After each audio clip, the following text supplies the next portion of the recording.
Time for another Soccer Down Here 1v1, and it is time to catch up with the Vice Chairman and Chief Brand Officer of the Greenville Triumph in USL League One as our tour of the Southeast continues here in 2022. Time to catch up with friend of the network, Doug Erwin. Doug, thanks for hanging out with us for another 1v1.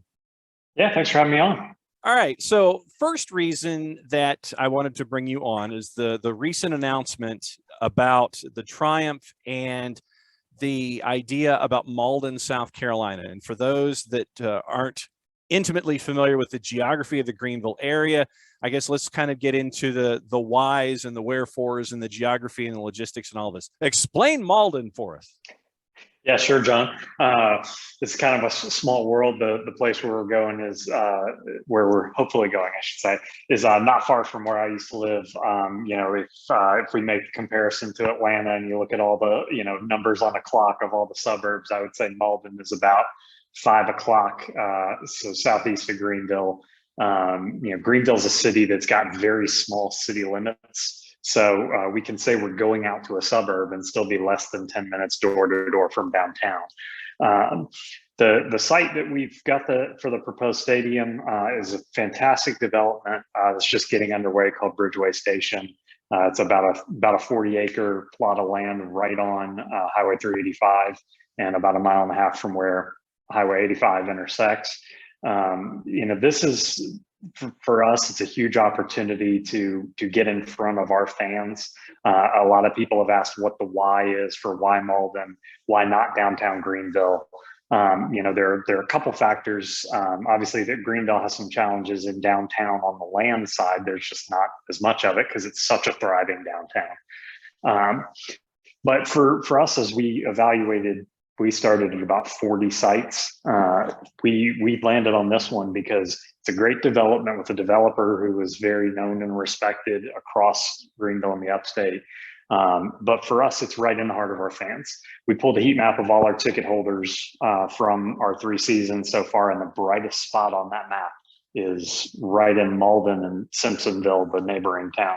So for us, this was a chance to get into a great development where people can come to the games early and shop and eat and hang out, and to do so in an area where the biggest core of our fan base is.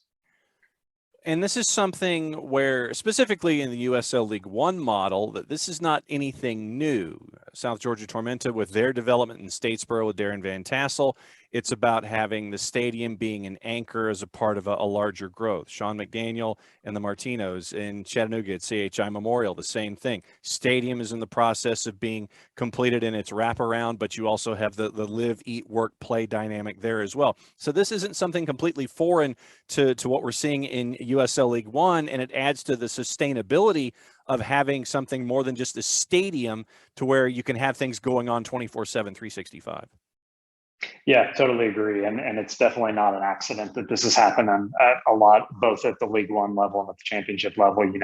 Again, I think every team, regardless of sport, hopes that they can be a block off the main part of their main street or biggest downtown area, but that's not feasible everywhere. So if you're going to leave that downtown core, what are the things you want to have? You don't want to be on an island. And the example we made is one that I think a lot of people cite. It's the Atlanta Braves example. They leave Turner Field, which was downtown, but never really got the development around it that it was supposed to get when they moved in. And they go to a place where they can build a giant development with eating, dining, apartments, etc. So bringing body heat to that area is important. Certainly for us in our situation, being on a major highway, the visibility that's going to come from that of, I think it's 90,000 cars a day or something that pass by.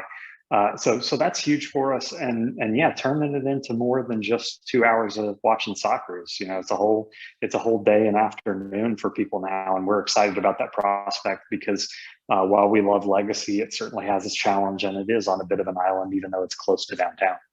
What are the next markers that folks need to be keeping an eye on outside of the Greenville, Spartanburg area? Those of us who are following from the outside, what are some of the next markers that are going to be coming up down the road? Sure. So for us, the presenting the initial plans was really the culmination of about a year and a half long process of going through vetting sites, talking to different people, working with different architecture firms, and getting to the point where we felt really good about a stadium proposal. We're working on a couple tracks in terms of how we're going to get the project funded. We're bringing a lot of the funding to the table on our own. We think it's wrong to just go ask governmental bodies to build a stadium for a team. So we wanted to show that we had real skin in the game. So we've got that plan mapped out for us. We are working with Mauldin City as a governmental body, and we've got approval from their city council for their part of the funding. And we presented to Greenville County Council last week or 2 weeks ago now, I guess. So they tabled our presentation just because they wanted to have some more questions answered, which is perfectly within their right, and I think a good thing for us to make sure we can put them at ease about the project. But there's a lot of support for it, certainly in the community, and I think from the county council as a whole. We're in the finance committee of council right now, so the next step is likely for us to re-present to that finance committee, hopefully in at their next meeting, and I think about a week and a half, 2 weeks. So from there, we just need to get approval from the finance committee. And once we have that, then we'll go to the council as a whole. And once that gets approved, then we're able to negotiate a term sheet directly with the county and hopefully finalize a lot of the proposal that we feel is a very compelling and a win-win proposal. And once we finalize that, let's grab some shovels. Now let's go from off the field to on the field and talk about the Triumph in 2021. What did you learn about yourselves? What did Triumph learn about itself as a franchise, I guess, both on the field and off the field back in 2021? I think we relearned some stuff we already knew. John Hart's is pretty good at coaching, and a lot of our players are pretty good at playing soccer. But I think the thing, I know most people probably go to COVID and talk about that because we're still coming out of that. But, for us, John, I think the thing that we had not experienced that we've been very fortunate on the first 2 seasons was avoiding injuries. And last season, man, we couldn't stay upright. I think that was kind of across the league a little bit. We snapped back from the shortened 2020 season to, man, we're right back in a full 28 game season. And I do think there was some adjustment there, but I think John said we had 16 or 17 of our field players injured and missing games at some portion during the season. So for us, I think we learned the importance of that roster depth, which was something that, it took us a couple of years to get to the point where we had a deep roster.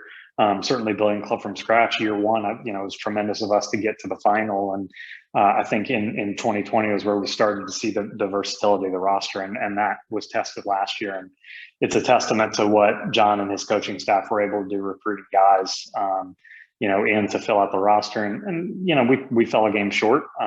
We got beat by a great Omaha team in a really, really unique and challenging environment. And they were on their game and we were off their game that night. So, the guys are hungry, but I think just the ability to overcome all those injuries and to overcome our longest winless streak of the season in franchise history. I think 6 or 7 games without a win, the ability to overcome that and go from 11th in the table and finish second, gave us all the confidence in the world. And I think that confidence is going to stick with us moving forward. Does it seem like, as long as it has been, having built this franchise and grown it to where it is, or does it seem like it was just yesterday that things started and you're chasing after things and chasing after new things? Does it seem like yesterday, or does it seem like it was a couple of years ago? Can I say both? And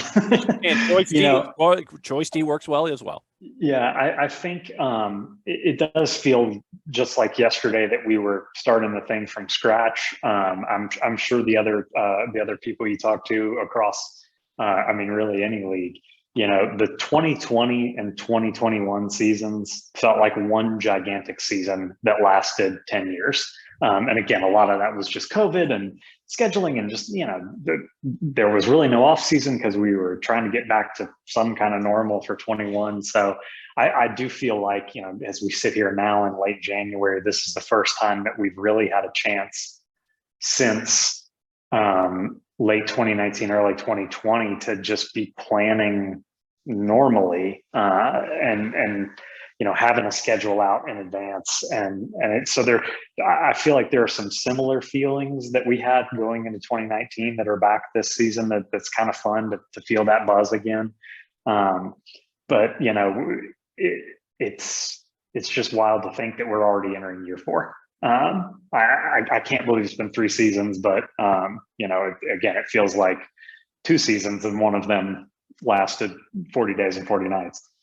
When you look at USL League One and you see the growth that the league has had, and you're going to have some new dance partners specifically out west here in the 2022 season to help things with travel, and FC Tucson not being just all the way out there, you're going to have some dance partners to help them out. What's it been like to see the league grow? And we know that really this growth is just beginning because of the nature of the league and wanting to have the rivalries that you've already had, but that branched out over a larger league. It's awesome, and I think one of the things, it's easy for us to be selfish and want a bunch of new teams in the Southeast so we can get more bus trips instead of plane trips. But I know that the big catalyst for the league is getting to the point where they can get to 2 conferences ultimately. So to see some West Coast teams come on and help Tucson and even Madison and Omaha, I think is big. And I know there's still plane flights out there, but building the regional rivalries is key. And I think that's one of the things we're most excited about on the W League side, is having all those short trips for fans. So to start to get to that on the men's side, adding Charlotte, I know our fans are really excited about that.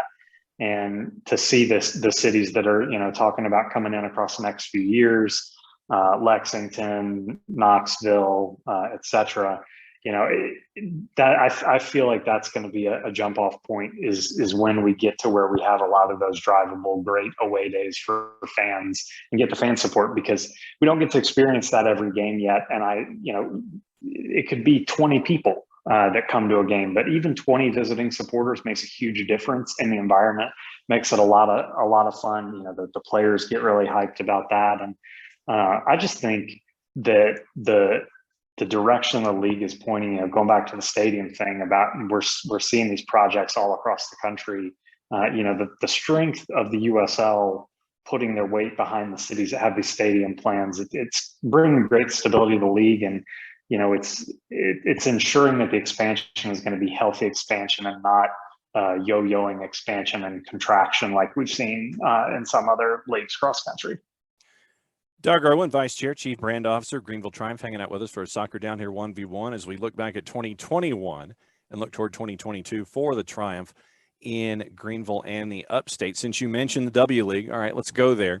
What's it been like to see this come online? The Super League's going to be a part of this whole process, and the USL isn't just standing pat with Championship, League One, League Two. It's the USLA, it's the W League, it's the Super League. What's it been like from your perspective to see all of these other initials attached to the USL? It's great. I mean, we forgot how much work it takes to start a team, even if you've already got a team now. So, the W League certainly keeping us busy, but it's something that we're passionate about. That when we started this, we said we were doing this not just for boys and men, but girls and women too. So when we started Triumph, so for us, it was kind of waiting, and we had been thinking about starting a women's team since pretty much the first off season at the end of 2019. But we wanted to make sure the right opportunity was there. We looked at a couple of the other leagues, and we just wanted to do something that we knew was going to be again what the USL provides, which is a strong league office and one that has a mission that's aligned with ours. And so, when we started hearing rumblings about the W League from the USL, we said, hey, we want to be one of the first, just like we were for League One. And what they're doing with the Super League too, I think it's awesome. I think it's needed. The growth of women's soccer has been astronomical, and I think, again, it provides a couple things for our fans and supporters, and one obviously is the connection just to the women's game in general, which I think is huge. For us, it allows us to shine a spotlight on one of the other big reasons we started this, and that's all the soccer talent in upstate South Carolina. We've had a couple players here and there on the men's pro team that have had upstate connections, but this is the chance to really highlight what a hotbed we are. And of the, 5 or 6 people we've signed so far, the majority of them are upstate natives. And I just think it's going to be cool for our fans and supporters to get to see all those names and say, oh, I knew them when they were a youth player at CISA or United or wherever. So that's cool. And then going back to just getting some of these regional rivalries going, getting to play Asheville, which I've wanted to do in some way pretty much since we started. I love the guys up there. They do a great job. Asheville and Greenville have such a good little healthy rivalry. There's a team in Columbia, we're going all over North Carolina and Georgia, hopefully. So I just think it's a really unique and cool opportunity for us. And if it goes well, then, we might look at making the leap to Super League or something down the road. We'll see. I was going to ask, a lot of folks know the collegiate component there in the upstate with Clemson and USC Upstate and the ACC and what you see in Western North Carolina in the tri-market that's Asheville, Greenville, Spartanburg. But for those that don't know, break down the women's soccer component and what it means to that particular part of the geography. Yeah, it's huge. There are a lot of top flight women's teams, regardless of what division they're in the upstate. Again, you got Clemson, Furman, Anderson are the big couple, but upstate Wofford, and then just above in North Carolina too. You've got a lot of women's soccer talent. If you go down the road a bit to Columbia, certainly the Gamecocks have a great women's program too. So, I think that people don't realize how many schools field soccer teams in the upstate, and some of the success we've had and had players come out of this area that have been on the youth national team, have turned pro and are playing in WSL. So we're excited to just kind of help that springboard, because in the past in Greenville and upstate, we've had a couple pre-professional amateur teams on the men's side that have been able to tap in local talent, but we've never had one for the women. So it's a whole new opportunity to help hopefully launch the careers of a lot of girls and women. And when you look at back to the men's side here in League One, obviously a part of the process is turnover. It's the rare instance where you're going to have an individual stay for the entire duration of the time that they first hit the door. The Lou Whitaker, Alan Trammell bit where they're there for 20 years, and that's your Google reference for the day, kids. Go and search that. That's a Detroit Tigers reference for one of the great double play combos of the 80s. It's very rare to have folks locked in for a lot of time. I know that turnover is a part of things. How different have things been so far getting ready for 22? We've been really fortunate from the start to be able to return players on the men's side at, I think, generally a higher rate across the board than any other League One team or close to it. I know Darren and Statesboro and Tormenta, they do a great job of bringing guys back and keeping a core together. We have, how many guys? I think maybe four guys that are coming back for their 4th season, and a couple more coming back for their 3rd. So, it's certainly helped on the field and off the field, just setting the culture too in the team of having guys that have been here since the start. As a quick side off the field, I have some new staffers working under me on the communications and digital side, and I said I felt like an elder now, because when they're asking me questions about 2018, 2019, I've got all the franchise history in my head, and some of these players on the field, they have the franchise history in theirs too. So it's been great, but I think for us, this was kind of the first off season where we felt like, all right, we're not going to be able to keep everyone we want to keep. We've gotten lucky in the past where we've been able to sell some players on, and other players have left us for great opportunities. This year we had to make some choices. And I think that was difficult. And, certainly losing a fan favorite in Dallas J is tough for the fan base, the supporters. But, we're pumped for Dallas to have a great opportunity in Monterey.